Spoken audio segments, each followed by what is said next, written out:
Hello, this is Alex Burkett, and you're listening to the Long Game Podcast. This episode is a part of our Kitchen Side series, where we show you the behind-the-scenes conversations, brainstorms, discussions, and inner workings of our content marketing agency, Omniscient Digital. In this episode, we talk about the relationship between content marketing and growth. How do the two functions interact in organizations? Does content play a fundamental role in growth, or is it separated by both metrics and org structure? As an agency that's typically gold on performance metrics, we find that the two are ideally intertwined and synergistic, but in reality, that's often not the case. This podcast explores why that may be and some potential solutions to get more growth out of your content program. Without further ado, here is our conversation.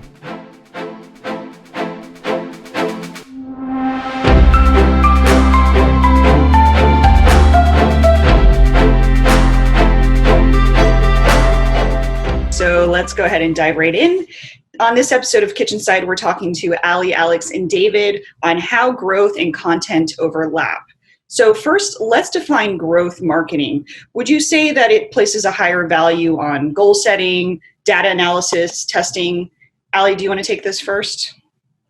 I'm actually going to let David do this because he's head of growth. This is his domain.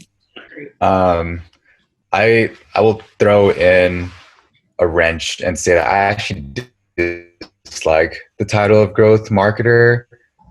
I think at some point marketing might have ended up not being as closely aligned with business goals and metrics and kind of became a fluffy thing. Someone decided to say, hey, I'm a growth marketer because I'm focused on using data. I actually view growth as more of like, in a current world, as how people define it, is marketer that has some sort of hypotheses for why a certain marketing tactic or campaign is being run, has metrics that they're measuring themselves towards, and figuring out how those metrics are tying back to business value, and therefore able to make a case for, I'm doing this X project, which I expect to move metrics by this much, which influences this business goal. Hopefully every marketer approaches their work that way, but that's kind of how I view growth. And if we use that for content marketing and layer it on, it's more of how do we not just create content for content's sake, but how do we make sure that the content we create is contributing to business goals? And how do we make sure that every piece of content has a purpose, whether it's thought leadership as a goal, or is it to bring in traffic, or is it to bring in leads? There should be some job to be done by every piece of content. Mm-hmm. Do y'all have anything to add there? Yeah, I want to add maybe some historical context to the term growth, because I think that's often confusing and it's been diluted over the years. So if I'm right, I think Chamath Palihapitiya at Facebook kind of invented the first growth team. And I think his purpose there was to sort of form a multi-disciplinary and cross-functional org that was solely tasked with growing kind of key business metrics. So I actually don't think that's historically unique, because direct response copywriters have been doing that forever, since the early 1900s. But I think why we use the term growth now is because there's sort of like two converging worlds, which is this old world of CPG, where you would often do these kind of big, broad brand campaigns, Super Bowl ads, billboards, etc. And then you had this world of like enterprise software, which is typically on premise and not necessarily conducive to touchless sales. So I think as things took shape in the cloud, things became more and more touchless. I think you could kind of blend those two worlds together and track a lot more of the marketing metrics and the product metrics. Right. And that was centralized in a team. But now I think, David, your point, I don't know if you made this explicitly, but I think the growth mindset is more important than the growth team nowadays. Because I actually think that many brand teams can and should measure a lot of what they're doing, even though it's not maybe like directly tied to a trial or a conversion or something like that. But I think you can apply the same mindset of, modeling your currently existing baseline data, kind of looking at the inputs and outputs and where you can have the most leverage, coming up with hypotheses and testing those more rigorously than just throwing your hands in the air and saying like, oh, this is probably good for brand or something like that. So I think multiple teams now operate under that growth banner. And then this is another one, it's typically a split nowadays between like growth marketing and product growth. But functionally, these orgs do the same thing, just on different domains. So a growth marketer might optimize a landing page or a paid acquisition campaign, whereas a growth product manager might, optimize an onboarding flow or develop product features that are, well suited for retention or monetization or something like that. So I just think that term got quite diluted. Right. Now everybody's a growth marketer, you know? Yeah. And then there's like the additional layer of like, all right, if we're talking growth metrics, like pirate metrics of acquisition awareness or acquisition, activation, retention, referral, revenue, then it's like, if we're talking about the overlap of content, well, how's content helping one of those metrics too, if we want to get to that stage? Right. Mm-hmm. Another misconception, I think, with the pirate metrics is they say, this is commonly espoused as a definition of growth marketing, is that you're like sort of a full funnel marketer. So you look at each one of those stages. I've literally never seen that unless you're like super early stage, in which case you're not even a growth marketer. You're just a generalist trying to grow a company. But yeah, I think to David's point, I think you can actually fit content into a couple of those buckets, and how you choose to do so depends on your growth model and your company. You know, content could help with sales. It could help with activation. It could help with acquisition. Obviously, that's like the main use case that I see, or it could help with retention. And how you set those goals and measurement, that defines how content fits into growth. Mm-hmm. And then curious about your perspective on this, Ali. How would you define content marketing? Well, content marketing, in my like short definition, would be creating content in order to engage, interest, and convert audiences. But thinking about it in the context of our conversation, that is just a small definition in terms of like the acquisition play, very much like top of funnel, pre-purchase, almost like up to the sale, which is primarily where I live. But when we think about it in terms of like the whole growth effort, I think a lot of folks see content hit a wall after folks convert. And then it moves on to like sales enablement and then retention, and then customer success or customer service or whatever you want to call it. And I think more and more content teams should be challenged to own the whole process, or have at least like representation in each part of the process. And I know that that's a little bit hard to balance because you've got folks that specialize in each part of those. And so it's hard to overlap.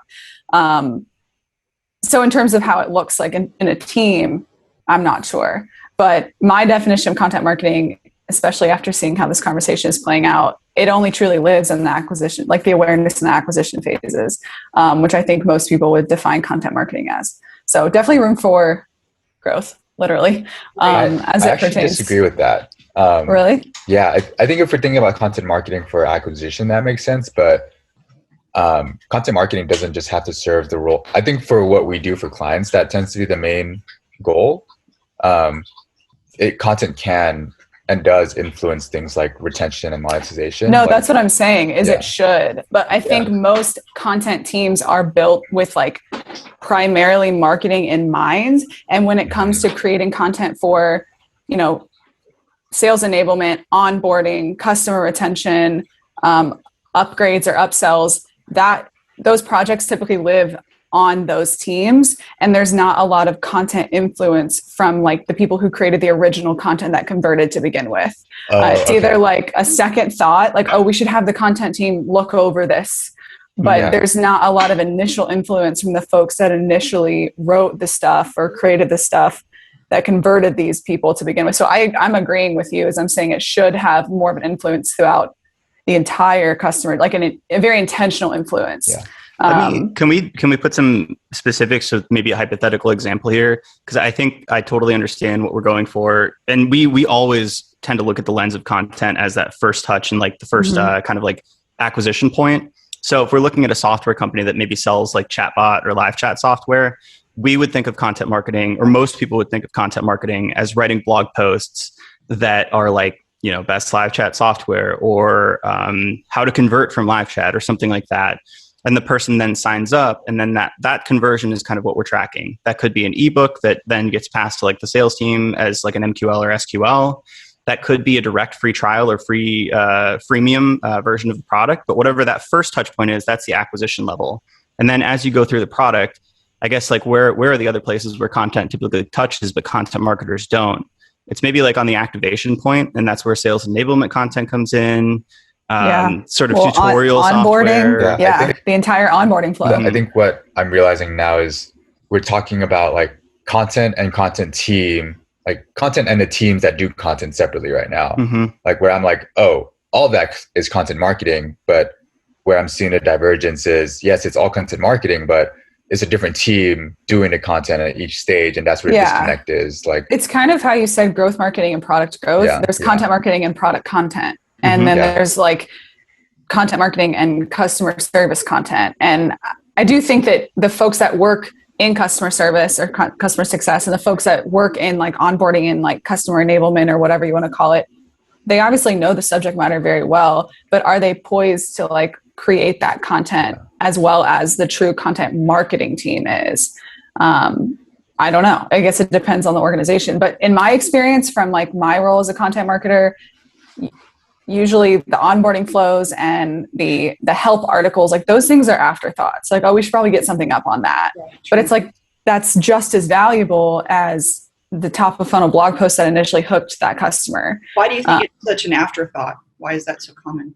Because there's just so much emphasis placed on conversion and sales, which is very... It's harder to attribute value too, because then you have to like do kind of downstream retention, LTV. Those things are just harder to measure. Yeah. So I think that's one reason that it gets the really backseat. Manual, asking questions to customers like, you know, why did you churn? Why did you stick around? What would you need? Like, it's very manual process. Whereas a lot of like the content marketing, as we consider it, you can do a lot of that automated research. You can do a lot of like SEO driven stuff. It's kind of a little bit more formulaic.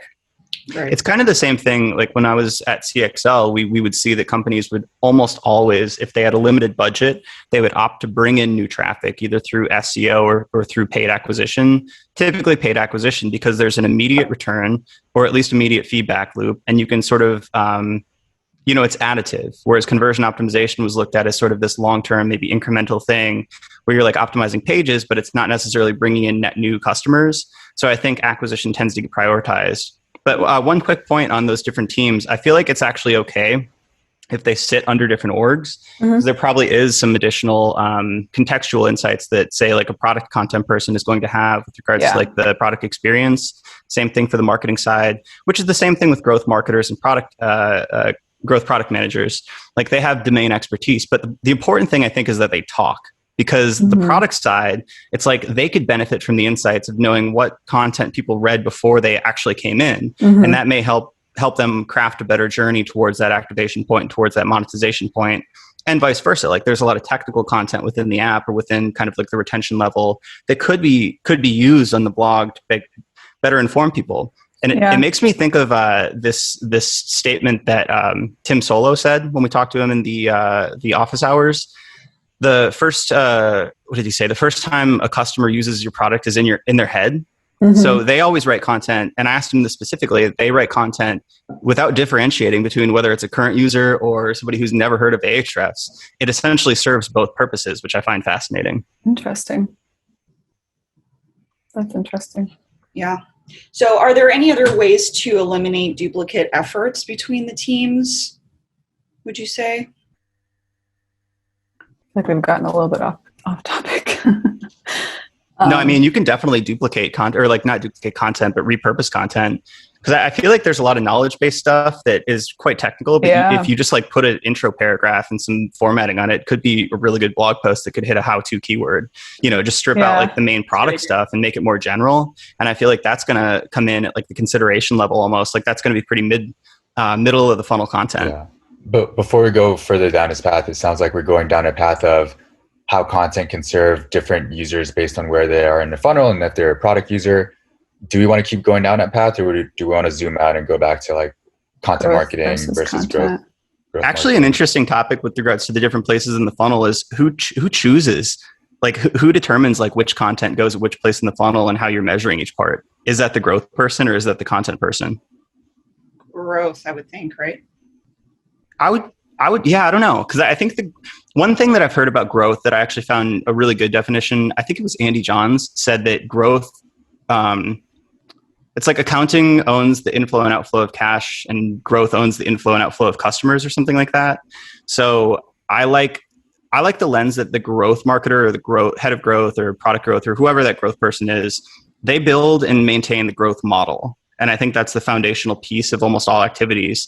So you basically map out what are your expectations? Like what do you need to hit in terms of like new users or new trials or something for your sales team, or for your analysts' expectations if you're a public company, or like whatever the kind of like service level agreement is with whatever side of that org is accepting the customers, or what the expectations are. And then you map out all the channels and sort of the traffic and conversions and everything you would need, or everything you have currently. And then you can kind of pinpoint which areas you want to focus on. And I think the growth marketer or growth person can then say, all right, we need more effort on acquisition, and therefore we're going to invest more in content marketing in this area. Or we're doing poorly on retention, so actually we need to invest more in content in this area. And I think they can make those high level decisions. But then it comes down to content or which specific team to map out like what specifically they need to be done there. And it gets more specific at that level. Yeah. I could be wrong there though. I don't know. I'm going to zoom us in on like content at the top of the funnel, and like that as content marketing for how I'm talking about this, and the difference between maybe a growth content marketer and I don't know if traditional content marketer is the right way to call it, but what I found that is a big difference, and maybe this is biased based on how we approach content, is rather than just saying, hey, we're going to create content that will grow organic traffic, we actually start building models to say, okay, well, what keywords are we going after? And if we would project out and forecast growth in traffic, what does that look like? What's the potential based on the keywords? And based on that traffic growth, what's the potential to grow leads coming from that content? And it's sort of that data mindedness and figuring out the levers of, well, is content even a lever to pull here if our goal is to drive leads? I think that's the question I don't typically hear from other content marketers who don't have the growth mindset, where a growth person might say, here are the keywords you're saying you want. This will grow traffic by this amount over the next year. Is that meaningful enough based on a budget that we're about to invest in this? If it is, let's move forward. If it isn't, well, is it that content isn't the right lever, or is it that we're targeting the wrong keywords, or that our conversion rates aren't good enough? Like, let's dig into that before we decide to invest, because a growth person is not just thinking about the input of content, they're thinking about the outputs and what that return on investment is going to be. Yeah. I would say that our agency definitely looks at content more as a growth channel, which I think is pretty rare. And I think that's a big differentiator for us when we're talking to prospects. I wonder why that's not the case all the time. And I think I have an answer. And I think it's that growth or content marketers don't usually sit on the growth org or the growth team. I think they usually sit on brand or product marketing or something like that. So they therefore have different metrics and different things that they're aimed at. But I don't know if that's the case. I mean, we definitely look at it as a performance channel. Like, we definitely model it out as if it were, paid acquisition or conversion rate optimization or something like that with the growth model, essentially. Yeah, makes sense. Yeah, I mean, speaking from experience, not a lot of content marketers are challenged in that way. Depending on the size of the organization that they're a part of, they have a very limited view of the impact. And sometimes people are okay with that. Also, and this isn't to generalize, but a lot of content marketers come from like a editorial or a journalistic background, where those kind of metrics and doing the math all the way to like leads and like conversion costs and all that stuff, like that's not a part of everyday conversation. Right. But it's funny because I just saw a tweet the other day. I don't remember who posted it, but they're like, content marketers, do you consider yourself more a writer or a marketer? And my first thought was like, oh, both. But then I was like, knowing the impact of my work is sometimes more important to me than like knowing how well it reads or how like good the words are, which hurts my writer heart. But like at the end of the day, I want to know that like the work that we do is making a big impact on like conversions, leads, and retention, and word of mouth, and audience building and all that stuff. But content marketers aren't always challenged to lean into the marketing side of their title, which is probably why a lot of folks just stop at what we call vanity metrics. I'm going to do some speculation here. It sounds like there are two potential reasons for it. Like, one is like experience as a content marketer. I think most content marketers don't have the data background, or like aren't as interested in that, or just haven't been exposed to it. And that's where the environment comes in, where maybe myself, I was always working with people who were very data minded. I don't have a background in data, but because of that, I was influenced and encouraged to then figure out, hey, what does this look like? What's the data? What's the opportunity? And over time, that muscle was built. And I mean, working on Omniscient, prospects are always going to ask us, like, what should we expect in terms of our return on investment? So we need to do the math. So based on our environment and the pressures and who's asking these questions, as an agency, we are forced to ask that because clients are going to pay us a lot of money. And in a working culture, in your team culture, depending on who you work with and who you talk to, some people will be maybe more encouraged to dig into the data. Some marketing cultures may not be as data informed or data driven. And I think like being a content marketer does not necessarily mean you aren't interested in data. Like like the company culture might be, sorry, I didn't mean to imply that. Like some company cultures might have that data and like press the content marketer to look at the numbers, which I just had that realization now. It's interesting. I just think there's very few resources for content marketers in the same way that there are like growth marketers or CROs or something. Like we have Reforge and we have CXL Institute, and there's just like a myriad of different programs you can take in education. Whereas like, I don't think there's a lot when it comes to what we could call a data-driven content marketer or a technical content marketer. And I actually think that, to get meta, I think that's why our content tends to resonate in like the way we put it out. We're talking about growth modeling. Our course is really data driven and quite technical for most content marketing. And I think there's a dearth of content around that. So I think it probably is an education and experience thing. But I will say I studied journalism in college, but then I joined a company where I got very data driven very quickly and started doing CRO and started doing A/B testing and all this stuff. So I developed that mindset afterwards. It was accidental in a way. I also gravitated towards some of that. Just like I tend to think like an analyst. So I think it is the mindset that you bring towards projects too. Sometimes you have more of an artist mindset, and therefore you're going to be looking at more of like the style and the formatting of the content versus like the impact or something like that. So I think it's probably partially like mindset and it's partially education. But I definitely don't want to generalize. I think everyone approaches content projects and deliverables differently. But speaking from my experience and the teams I've been on, the people I've worked with, it's usually pretty rare to see someone who just has a content marketing background. Like if you had gone from journalism into like a staff writer role, I don't think you would have had that same exposure to data. No, or the expectations to like report on things as a growth marketer would. But thinking about like some of the folks that we work with, you know, all the client conversations I've had, some folks jump right to that. You know, what can we expect? But then there are some like heads of content or, you know, content teams that haven't asked that question yet. And I wonder, how do we help our clients look better to the folks who are seeking those answers in their team? I think that's definitely room for improvement for me and for us to equip folks better and empower them with like more data-driven things, that maybe questions they don't even know they need to ask or that they should be asking.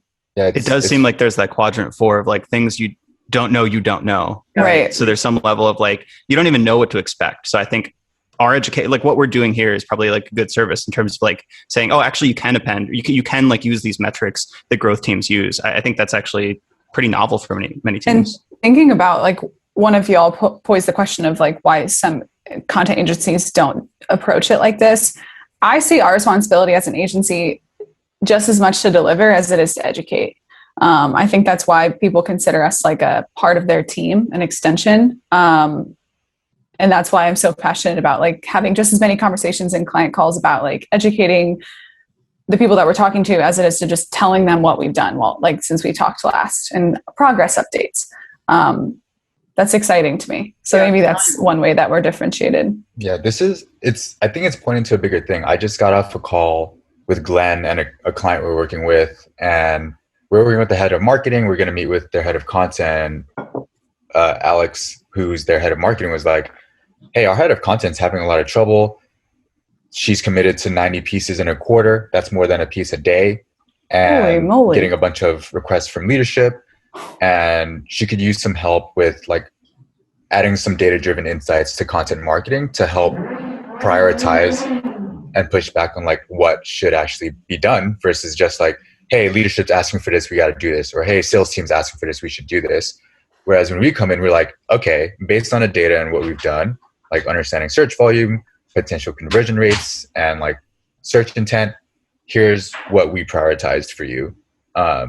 So it seems like it's one of those realizations, like what we're doing is actually pretty different from other people doing content. And maybe there's an opportunity to create a course about this. But it's fascinating hearing how some folks, like, it's not just that it's missing the data, it's because there isn't a data-driven aspect, it's hard to prioritize and know what's important to work on. And I think that's our value add to customers. I think too, we can expand on this later. Content has become like a quantity game, partially in the sacrifice of quality, but because there's so many writers and a lot of them don't charge a lot of money like they should, or they're maybe just not very good. I think a lot of organizations have started just literally churning, knowing that 1 in every 20 pieces might rank, might convert. But hey, the more we put out, the more we have the potential to attract. I mean, it's a decent idea in theory, but like execution, puts strain on an organization, completely veers away from data-driven, like a data-driven approach. You can't explain with data 90 pieces a quarter. That just seems a little much. And eventually it in order to like satisfy those quantities, half those pieces probably aren't even meant to be created, or they're not created properly, or they're not rooted in the right kind of keywords.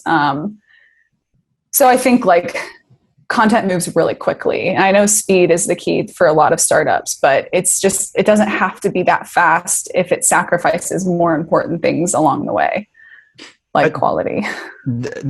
I just had this idea when you guys were talking about this in the framing of organic traffic and SEO. So I don't think even like SEO and content have always been that close. Like I think nowadays people look at them as more of a blending, but SEO is like the more growth and data focused cousin of content. I mean, it's so related. And I feel like, I don't know, as those two things move closer and closer together, as content marketers are gold on things that SEOs are gold on, or if there's a handshake agreement, or if more content marketers are SEO content leads, like people we've talked to in the past, then I feel like you do start to attach some of those quantitative growth focused goals. Yeah. I don't know, at least more so than in the past. If you have those roots, insights from SEO. Yeah. If you have those roots, if you've built that bridge in your organization, if you hire someone with an SEO background or SEO training, they can very, very often overlap, as I think they should. But it, like we said, it all depends on like how people arrive at their current jobs and what exposure they've had, education, what challenges they've had, how they've worked with other parts of their team. If you work at a big organization, as we all did, it's very rare you probably like cross paths with people that do very different things. But now that we're all at smaller companies, like we have to, rub shoulders with people all over the place, and we're being challenged to overlap our jobs more so than we did before. At least I am. Mm-hmm. Okay, I got to jump, but you guys can continue on. Bye. Bye, Alex. Yeah, really interesting. So is it the responsibility of like a content marketer to do that education? I mean, I guess it goes back to you don't know what you don't know, or is that on the company to kind of create that overlap? I would say, as a relatively new content, like head of content at my company, I think it's your responsibility to talk to, the sales team, customer retention team, whatever you call them, even some of your more data-driven marketers, and understand like, why am I here? Like, what would you like me to do? Not in terms of like, tell me what to do. It's more of like, what value can I add to what you're already working on? What have you seen that's worked in the past and what hasn't? Why? How can I contribute? Like, for example, when I started in this new role, I was challenged by a former mentor of mine to like, before I even created one piece of content, go to the sales team and be like, what are you doing with my leads? Like, what are you going to call them or not? Are you going to follow up? Because that can completely impact how and why I create content. And they had a structure in place to follow up on the leads coming from the content I created. So therefore, I knew how to approach the pieces. I knew how to position the CTAs, all that stuff. Right. So I think that there is a responsibility on the content marketer, but at the end of the day, like Alex said, it's all about just communication and staying in touch. Yeah, I think my concern is, this might be a controversial statement, content marketers are kind of viewed as a commodity now. When I think about content marketing and how people view them, it's like, we can just hire a college grad to do this, or like someone without a lot of experience, which first of all is wrong. And second of all, I think content marketers can be super valuable by adding those data skills and become much more irreplaceable than someone who's just churning out content. Because once you start getting the data, the person who reports on the data, like for better or worse, it tends to be the person that gets credit for that. So if you're a strong content marketer that can create great content and also can report back on the impact of said content on traffic or leads or even mapping all the way down to revenue, you're going to be viewed as very valuable and be seen as like someone who can take on more responsibility, that can communicate these sort of results and thinks about the business results and not just the input of creating content. And because big assumption here, because I think a lot of content marketing teams aren't pushed to think that way, I do think the onus is on the individual content marketer to make the effort and take the initiative to develop those skills. Because if a company isn't asking for a content marketer to do those things, there is an incentive to do that, which I think continues to perpetuate this sort of like content marketers are only there to churn out content. And I don't think that's right. I don't think that's like the right way to view a content marketer or the best value that they can provide. Right. But that's not going to change unless you push the status quo. Yeah. I mean, there's, like I said, there's just content writers are a dime a dozen, literally. Sometimes it works to your advantage. But in terms of making sure that they're seen for what they are, like you have to kind of expand outside your writer brain and become more of a marketing minded person. And also content is not just written content either. So I think there's lots of different ways to approach it. I was going to say something and then I forgot what I was going to say. Dang it. Okay. I'll remember in a second. I think this turned more into a like data-driven content marketing more than a content versus growth. But knowing that growth is rooted in data, like seeing how growth and content overlap, it's more of like content is an important subset of growth if it's rooted in data. Therefore, content should be guided more so by data. Right. Because when I was doing anything else, research on this, every time I looked up growth marketing, content marketing was a subset of that. So I was, I mean, if your growth marketer is like, hey, email is a super lucrative part of our strategy because of XYZ, like that's a type of content. Same with social, same with blogs, same with video. Those all technically count depending on how your company defines all that and houses that whole team. It technically all falls under content. Same with like help articles and knowledge bases and sales enablement. That's why initially I said content marketing. I think at least when I define it, because this was my initial exposure, is like top of funnel, driving awareness, maybe converting. That's literally a fraction of where the concept of content comes into play. But as it pertains to growth, whatever it is, it should be rooted in like data and what's been working for the company's goals. Oh, well, I'll also add a flip side to this because sometimes companies get too reliant on data.